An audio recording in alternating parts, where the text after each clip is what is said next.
लोग या तो धार्मिक होते हैं या नास्तिक, और मेरा एंगल थोड़ा अलग है। मैं दोनों में से कुछ भी नहीं हूँ। 2024 की शुरुआत में कर रहा हूँ ज्योतिर्लिंग यात्रा से, पर 3 साल पहले तक मुझे ये भी नहीं पता था कि ज्योतिर्लिंग होते क्या हैं। और आपकी नॉलेज के लिए बता दूं कि ज्योतिर्लिंग वो शिवलिंग है जहां भगवान शिव खुद प्रकट हुए थे एक लाइट के फॉर्म में, जिसकी ना कोई शुरुआत है और ना कोई अंत। और भारत में है कुल मेन 12 ज्योतिर्लिंग। और पहली बार ऐसा हो रहा है कि मैं ट्रेन से ट्रैवल करके ये पूरा एक्सपीरियंस कवर करने वाला हूँ। क्यों और सबसे पहले कहाँ जा रहा हूँ, इन सब सवालों के जवाब मैं आपको देता हूँ थोड़ी देर में। पहले ज़रा मैं अपनी सीट ढूंढ लूँ। लास्ट मिनट कोच और सीट नंबर दोनों ही चेंज कर दिए।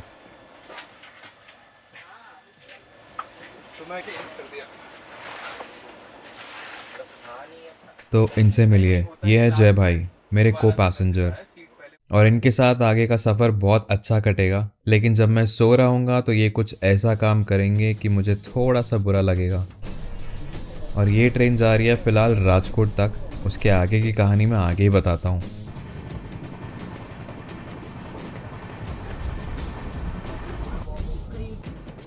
तो थोड़ा सेटल होने के बाद हमारी बातचीत शुरू हुई। जय अभी वापस आया ऑस्ट्रेलिया से, और उसने मुझे दिखाया एक कमाल का गैजेट जिस पे काफ़ी टाइम से मेरी नज़र थी और मैं उसको यूज़ करके देखना चाहता था। तो ये है रेबैन के ग्लासेस। पर इसमें ऐसी खास क्या बात है? तो इनके अंदर 2 कैमरास इंस्टॉल्ड हैं जिनसे आप फ़ोटो और वीडियो दोनों ले सकते हैं। है ना कमाल की चीज़। अब इसकी क्वालिटी बहुत ज़्यादा अमेजिंग नहीं है और काफ़ी सारे लिमिटेशंस हैं। और साथ में एक आंटी जी बैठी थी जो मेरी मम्मी की तरह दिख रही थी, और मैं एक्साइटेड होके उनको भी ये ट्राई करवा रहा था। एंड अगर हमें रिकॉर्डिंग करनी हो तो थोड़ी देर प्रेस कर, थोड़ी देर 2 सेकंड प्रेस करना है। यहाँ पे कोई बटन है क्या? काफ़ी देर हमने ट्रेन में इसकी टेस्टिंग की, और अब देखो इसका एक सैम्पल वीडियो। अभी मैं टेस्ट कर रहा हूँ ये वाले ग्लासेस। लेट्स सी इसका फुटेज कैसा आता है। तो अभी मैं टेस्ट कर रहा हूँ ये वाले ग्लासेस। लेट्स सी इसका फुटेज कैसा आता है।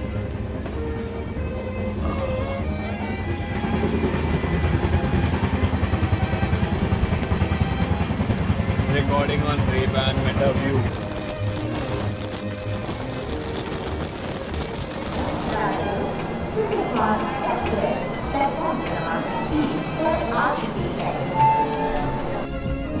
मैं ना बहुत ज़्यादा देर तक सीट पर बैठ नहीं सकता, इसलिए बार बार आके दरवाजे से बाहर का व्यू देखने लग जाता हूँ। और शाम का ये सीन इस बात का सबूत है कि मंजिल से ज़्यादा खूबसूरत सफ़र होता है।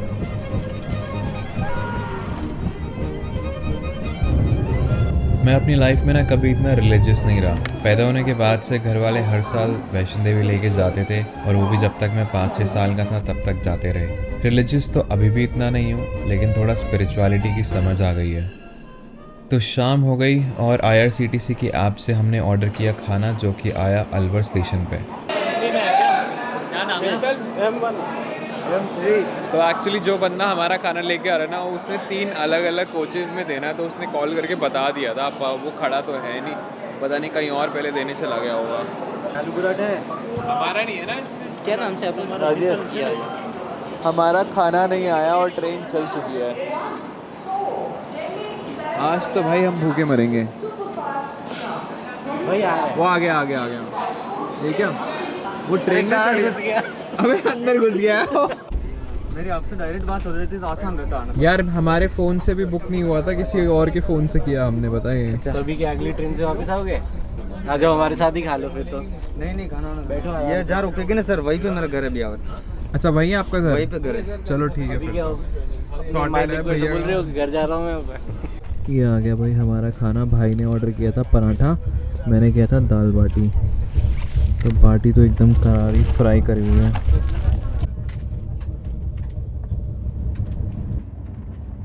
खाना खा के मैं बस थोड़ी देर कमर सीधी करने के लिए लेटा था, और पता नहीं कब नींद आ गई। और जब आँख खुली तो सुबह के 5 बज चुके थे, और जय भाई अपने स्टेशन पे उतर भी चुके थे। आई थिंक शायद वो मेरी नींद खराब नहीं करना चाहता था, तो बिना बाय बोले ही चला गया। यही है ना कि लाइफ का कुछ पता नहीं होता, किससे कब आपकी आखिरी बार बात होती है। चलती का नाम ही ज़िंदगी है।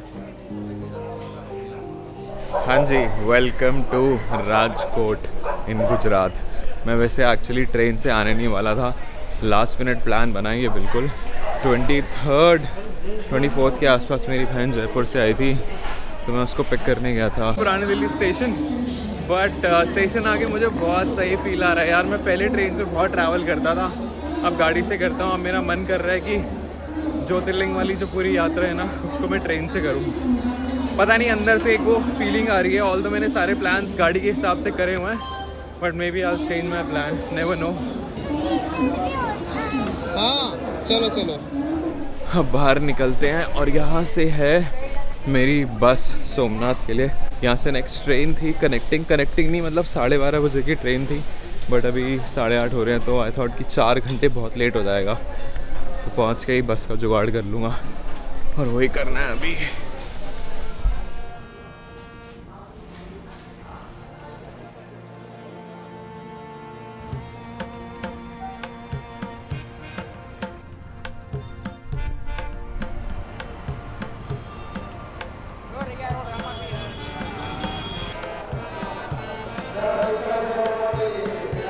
बस को निकलने में अभी थोड़ा टाइम था, तो सोचा कुछ काम ही कर लेते हैं। और ये ब्लैक जैकेट दिख रही है आपको पहनी हुई, ये मैंने उतार दी क्योंकि गर्मी बहुत है, और ये मैं बस में ही भूलने वाला हूँ, जो कि मुझे याद आएगा अगले दिन।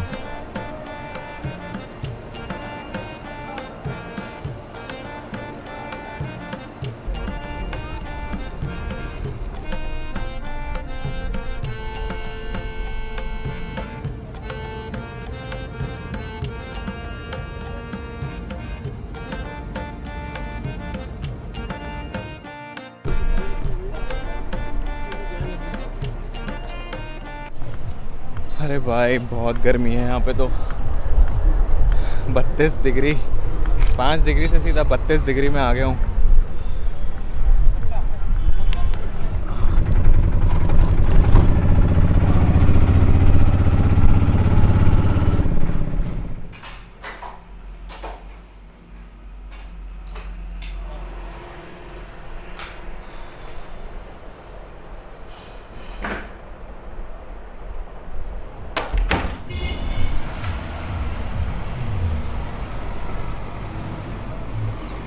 चौबीस घंटे से ऊपर हो गए मुझे ट्रैवल करते हुए। अभी पाँच बज गए हैं ना, 5:30 हो गए हैं।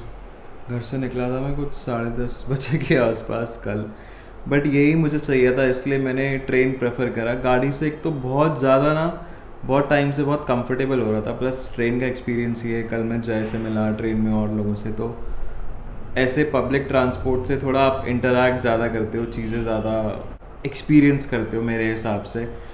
मतलब ठीक है, कन्वीनियंट थोड़ा इस हिसाब से नहीं होता, तो ये होता है कि कहीं पे भी रुक गए और कोई गाड़ी पार्क करने की टेंशन नहीं होती, तो अपने प्रोज एंड कॉन्स हैं। अब ये सीन है कि यहाँ पे होटल जो मैंने लिया है ये मंदिर से 2 किलोमीटर दूर है, तो 100 रुपये ऑटो वाले ने लिए अभी वहीं से आने के लिए। तो जब भी मुझे उस साइड पे जाना होगा तो देने पड़ेंगे 100 रुपये इधर, 100 रुपये उधर।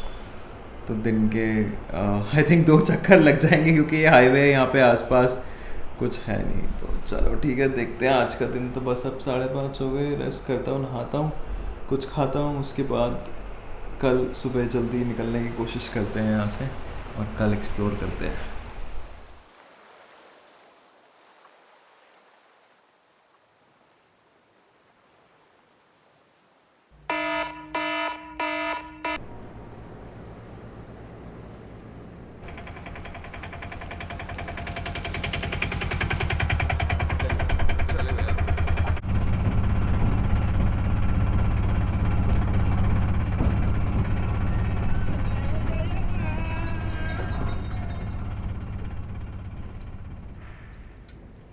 अगली सुबह मैं पहुंचा सनराइज़ देखने के लिए गीता मंदिर।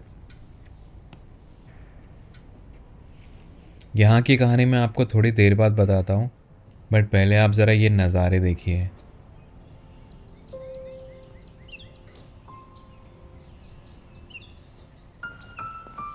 सुबह उठने में दिक्कत तो होती है, लेकिन पता हो कि ऐसा नज़ारा दिखेगा तो कैसे भी करके मैं उठ ही जाता हूँ। एंड बात सिर्फ नज़ारे की नहीं है, सुबह की ताजगी और ये सब साउंड इतनी शांति के साथ सिर्फ इसी टाइम ही सुने जा सकते हैं।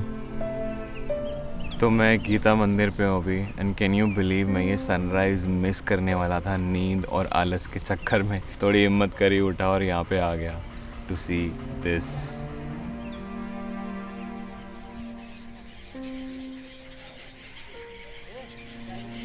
तो मंदिर के पास ही में है त्रिवेणी संगम और सनराइज़ देखने के लिए मैं यहाँ पे आ गया।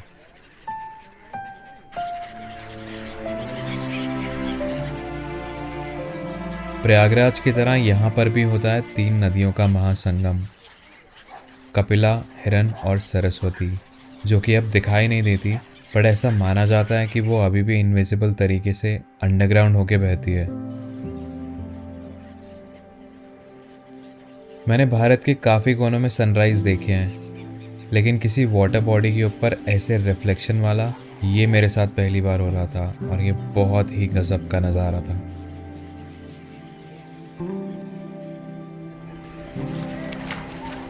कहते हैं कि यहाँ स्नान करने से लोग पापों से मुक्त हो जाते हैं, जो मानना मेरे लिए थोड़ा सा मुश्किल है क्योंकि मैं कर्म में विश्वास करता हूँ। जो भी अच्छे या बुरे कांड किए हैं उनको भोगना तो पड़ेगा ही। अब जैसे ये 2 लोग इतने सारे पंछियों को दाना डाल के कितना पुण्य का काम कर रहे हैं, तो जब भी आपको ऐसा कोई मौका मिले तो भैया अपने कर्म सुधार लो। और ये है वो एग्जैक्ट पॉइंट जहाँ पे इन नदियों का संगम होता है, जो आप सिर्फ एरियल शॉट से ही देख पाएंगे, घाट से ये व्यू नहीं दिखता है।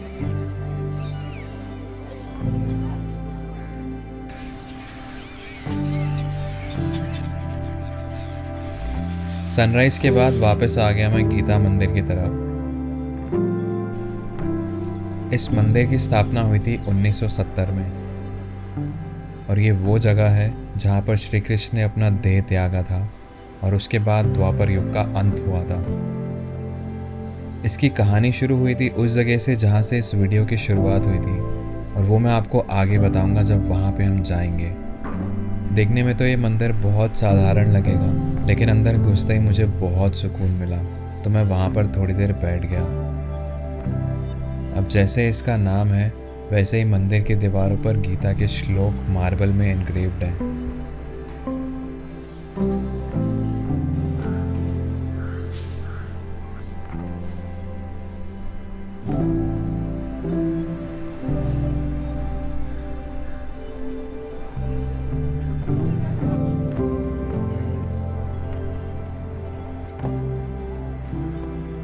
यहाँ पे पानी कितना मैला और वहाँ पे इसके बाद एकदम साफ। तो यहाँ से चलते हैं अब वापस और जाते हैं वहाँ जिसके लिए मैं सोमनाथ आया।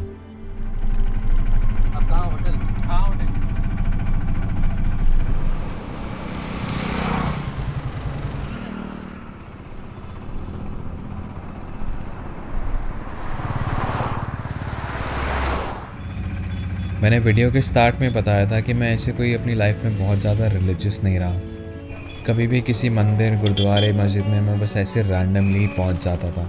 फिर 2021 में मैंने एक योगा टीचर ट्रेनिंग कोर्स किया और उसके बाद से मुझे फ़िलॉसफी में थोड़ा इंटरेस्ट आया और फिर उसके बाद स्पिरिचुअलिटी में। अब भगवान में मानो या ना मानो, लेकिन कोई तो ऐसा होगा ना जो ये सब कुछ चला रहा है, वो भी इतने सिस्टमैटिक तरीके से। तो बस जब से मुझे पता चला कि भारत में 12 ज्योतिर्लिंग हैं, मुझे एक कॉलिंग आई कि मुझे इन सब के दर्शन करने हैं और यहाँ आके इसकी एनर्जी को महसूस करना है। और ये बात कहना भी शायद एक भ्रम होगा कि मैंने यहाँ आने का डिसाइड किया, नहीं, मुझे यहाँ पे लाया गया है। तो चलो अब चलते हैं मंदिर के अंदर, लेकिन यहाँ फ़ोन या कैमरा अलाउड नहीं है, तो सब सामान लॉकर में डिपॉजिट करना पड़ेगा। सोमनाथ का मतलब है लॉर्ड ऑफ द मून, चंद्र भगवान, और उनकी शादी हुई थी दक्ष प्रजापति की 27 बेटियों से, पर उनमें से उनका लगाव एक बेटी की तरफ सबसे ज़्यादा था जिसका नाम था रोहिणी, और अपना सारा टाइम और अटेंशन वो उनको देते थे। इस वजह से उनको अपने ससुर जी से श्राप मिला कि वो अपनी रोशनी यानी कि ये चमक खो देंगे, और कुछ समय में वैसा ही हुआ। अब इस सिचुएशन को ठीक करने के लिए वो धरती पर आए और उन्होंने शिव जी की आराधना करनी शुरू कर दी। जिससे प्रसन्न होकर महादेव खुद यहाँ प्रकट हुए और उन्हें श्राप मुक्त कर दिया। और फिर सोम भगवान ने यहाँ इस मंदिर का निर्माण किया और ऐसे इतिहास में ये बना पहला ज्योतिर्लिंग। ये मंदिर कितना पुराना है ये तो कोई नहीं जानता, लेकिन इसे 17 बार लूटा गया है और शिवलिंग तोड़ा गया है। फिर 1947 में सरदार वल्लभ भाई पटेल ने मंदिर को रिस्टोर करवाने का काम स्टार्ट किया और उनका खुद का स्टैचू भी मंदिर के कॉम्प्लेक्स के अंदर है। मंदिर का आर्किटेक्चर और लोकेशन बहुत ही आइकॉनिक है। अभी तक मैंने अपनी लाइफ में ऐसा कुछ तो नहीं देखा था। सोमनाथ जी अंदर मैं मंदिर होके आया, आधे पौने घंटे के अंदर आराम से बाहर आ गए थे। इनफैक्ट आज ज़्यादा भीड़ थी बता रहे थे, फिर भी आधे घंटे के अंदर आराम से अच्छे खुले दर्शन हो गए थे। एंड अंदर की एनर्जी तो ऑब्वियसली जैसे जैसे आप पास जाते जाते हो ना वैसे वैसे वो फील आने लग जाता है कि क्या इंटेंस एनर्जी है वहाँ पे। सोमनाथ मंदिर के सामने एक और मंदिर है जहाँ ज़्यादा भीड़ नहीं दिखेगी, और ये मंदिर अहिल्याबाई होलकर ने 17वीं सेंचुरी में बनवाया था। उनके सपने में इस मंदिर का स्थान आया था और यहाँ पे खुदाई करवाने के बाद पता चला कि नीचे एक और शिवलिंग है जिसको कहते हैं स्वयंभू, यानी कि खुद से प्रकट होने वाला। तो अब यहाँ 2 शिवलिंग हैं, एक ऊपर और एक नीचे। और कुछ लोग ये भी कहते हैं कि यहाँ पे निकला स्वयंभू शिवलिंग ही असली ज्योतिर्लिंग है। और सच बताऊँ तो मुझे भी यहाँ पे एक बहुत इंटेंस एनर्जी फील हुई, और यहाँ पे आप आराम से इस शिवलिंग का अभिषेक कर सकते हैं। पर एक चीज़ देख के मुझे थोड़ा सा दुख हुआ कि इसको अंदर से इतना अच्छे से मेंटेन नहीं किया हुआ।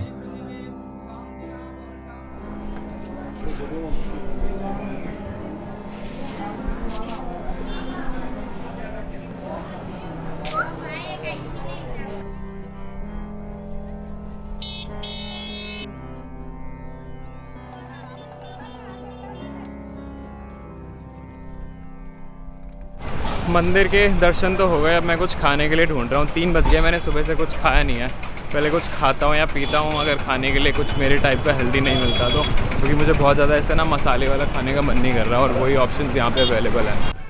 सोमनाथ ट्रस्ट के द्वारा यहाँ पे एक भोजनालय भी है जहाँ पे बहुत सब्सिडाइज रेट पे खाना मिलता है, बट मैं जब तक वहाँ पे पहुँचा खाने के लिए तो उसका टाइम ख़त्म हो गया था। तो फ़िलहाल के लिए एक लस्सी लेते हैं और चलते हैं बीच साइड चेकआउट करने, जिसके लिए लगेगी 5 रुपये की एक टिकट। एंड ऑल्सो मंदिर के साइड में एक 1.5 किलोमीटर लंबा वॉकवे भी बना हुआ है जहाँ पे अभी थोड़ी देर में चलेंगे। पहले ज़रा बीच पे घूमते हैं। तो सबसे पहले आपकी नज़र पड़ेगी इस विशाल हनुमान जी की मूर्ति पे। इस ट्रिप पे ना बहुत सारी चीज़ें मेरे साथ पहली बार हो रही है। एक बीच पे इतनी भीड़ भी मैंने पहले कभी नहीं देखी,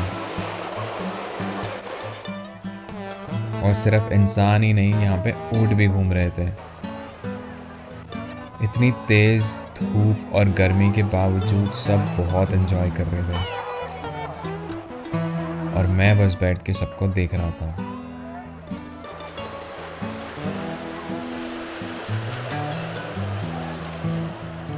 तो चलते हैं अब इस वॉकवे को एक्सप्लोर करने।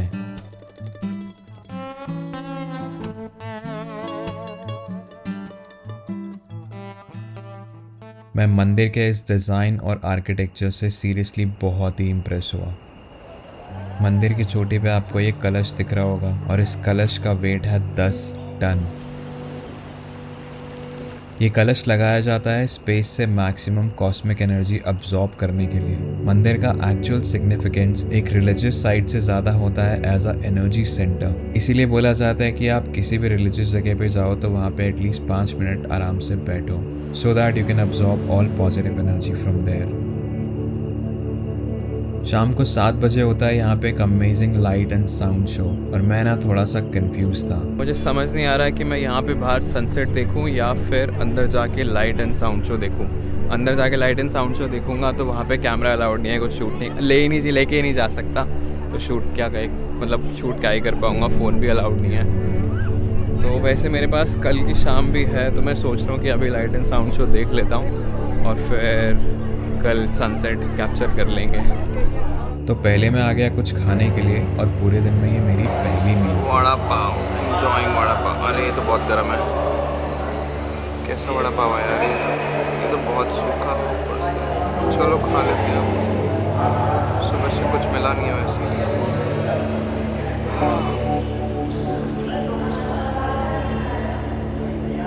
तो अंदर जाके मैंने देखा लाइट एंड साउंड शो और वो बहुत ही अमेजिंग था। वो मैं रिकॉर्ड तो नहीं कर पाया, बट मंदिर के ऊपर की अमेजिंग लाइटिंग को मैं डिटेल में थोड़ी देर में आपको दिखाऊंगा। फिलहाल मुझे जाना है एक और जगह। ऐसे तो यहाँ पे बहुत सारे मंदिर हैं, but like I mention before, मेरा मोटिव यहाँ आने का कुछ और ही था, टू फील द एनर्जी। और ऐसी ही एक और जगह पे मैं आ गया। ये है बाण गंगेश्वर और यहाँ समुद्र के तट पे हैं दो काफ़ी बड़े स्वयंभू शिवलिंग। अरेबियन सी की ये लहरें आती हैं और इन शिवलिंग का अभिषेक अपने आप ही होता रहता है। कहा जाता है कि इन शिवलिंग के अराउंड पहले मंदिर हुआ करते थे, जो कि या तो इस नमक वाले पानी से डिस्ट्रॉय हो गए या शायद उनको भी लूट लिया गया। और हैरानी की बात यह है कि आसपास का पत्थर इस नमकीन पानी से घिस गया, लेकिन शिवलिंग अभी भी अपने पूरे फॉर्म में इंटैक्ट है। और यहीं से एक जरा नाम के शिकारी ने बाण चलाया था, जो भगवान श्री कृष्ण को 2 किलोमीटर दूर जाके लगा था। और उस जगह का नाम है भालका तीर्थ। और वहाँ से वो अपने भाई बलराम के साथ पहुँचे थे उस जगह जहाँ पे अब गीता मंदिर बना हुआ है, और वहाँ पहुँच के उन्होंने अपना देह त्यागा था। यहाँ से करीब 500 मीटर दूर है एक और शिवलिंग, और फिर से आपको यहाँ पे कोई भीड़ दिखाई नहीं देगी। मुझे दिखाई दी तो बस एक आंटी जो यहाँ पे साधना कर रही थी, और इस जगह की जो एनर्जी थी उसने मुझे बिल्कुल हैरान कर दिया। इस जगह की एनर्जी ऐसे एकदम काम कर दिया मुझे, थॉटलेसनेस। कोई कुछ सोचने की भी कोशिश कर रहा हूँ ना दिमाग में, तो कोई ख्याल नहीं आ रहा है, और एकदम शांत।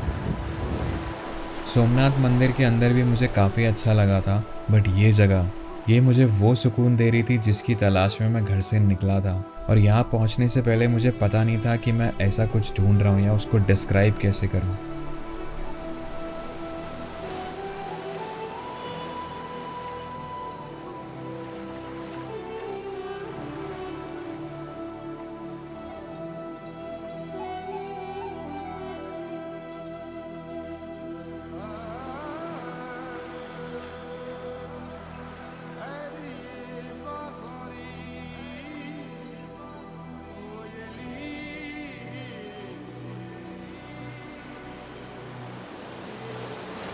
तो कल मैं मंदिर के अंदर लाइट एंड साउंड शो देखने गया था। तो लाइट प्रोजेक्ट करते हैं मंदिर के ऊपर ही स्ट्रक्चर पे बाहर से, और अंदर तो फ़ोन कैमरा कुछ भी अलाउड नहीं होता, तो कुछ भी शूट नहीं किया। बट इतना सुंदर था ना कि आज मैं फिर से आया हूँ, और आज मैं मंदिर के बाहर आया हूँ, और मैं देखता हूँ कि कुछ कैप्चर अगर हो सकता है। लाइट्स तो हो ही जाएंगी ऑब्वियसली, क्योंकि पूरे मंदिर के ऊपर वो लोग लाइट प्रोजेक्ट कर रहे थे RGB कलर्स, और वो चेंज हो रहा था। तो एटलीस्ट वो लाइट एंड साउंड शो शुरू होने से पहले 7 बजे शुरू होता है वो, 7 सवा 7। और ये जो वॉक वे है यहाँ पे 7 बजे के बाद एंट्री अलाउड नहीं है, तो यहाँ से वापस जाना पड़ेगा। तो मैं देखता हूँ कितना यहाँ पे कैप्चर हो पाता है।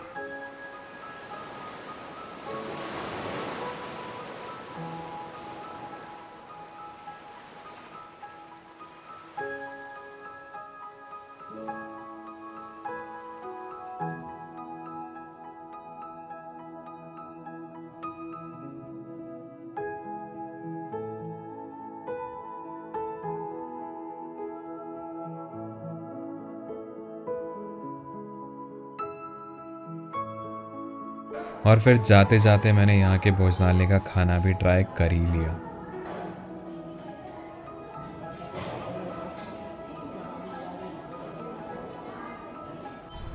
सोमनाथ में मेरा समय अभी के लिए हो गया समाप्त, और अब जा रहा हूँ मैं अगले ज्योतिर्लिंग के दर्शन करने। कमेंट एंड गेस कि मैं कहाँ जा रहा हूँ। और ये नए तरीके से ट्रैवल करने में ना मुझे अब एक्चुअली मज़ा आने लग गया है।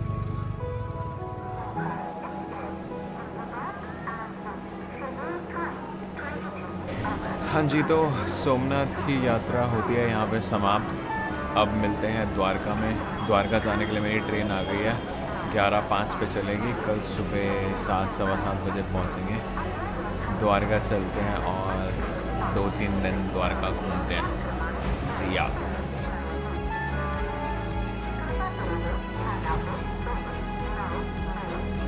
ये शोर जो सुनाई दे रहा है ना, इससे भी थोड़ी सी दोस्ती हो गई है। ना ज़्यादा इधर ना ज़्यादा उधर।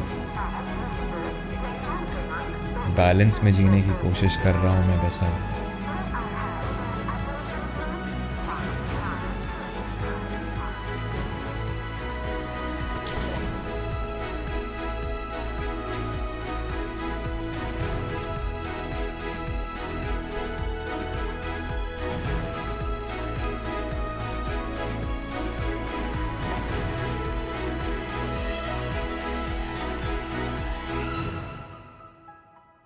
भैया मेरा क्यों फोटा फाड़ रहे हो?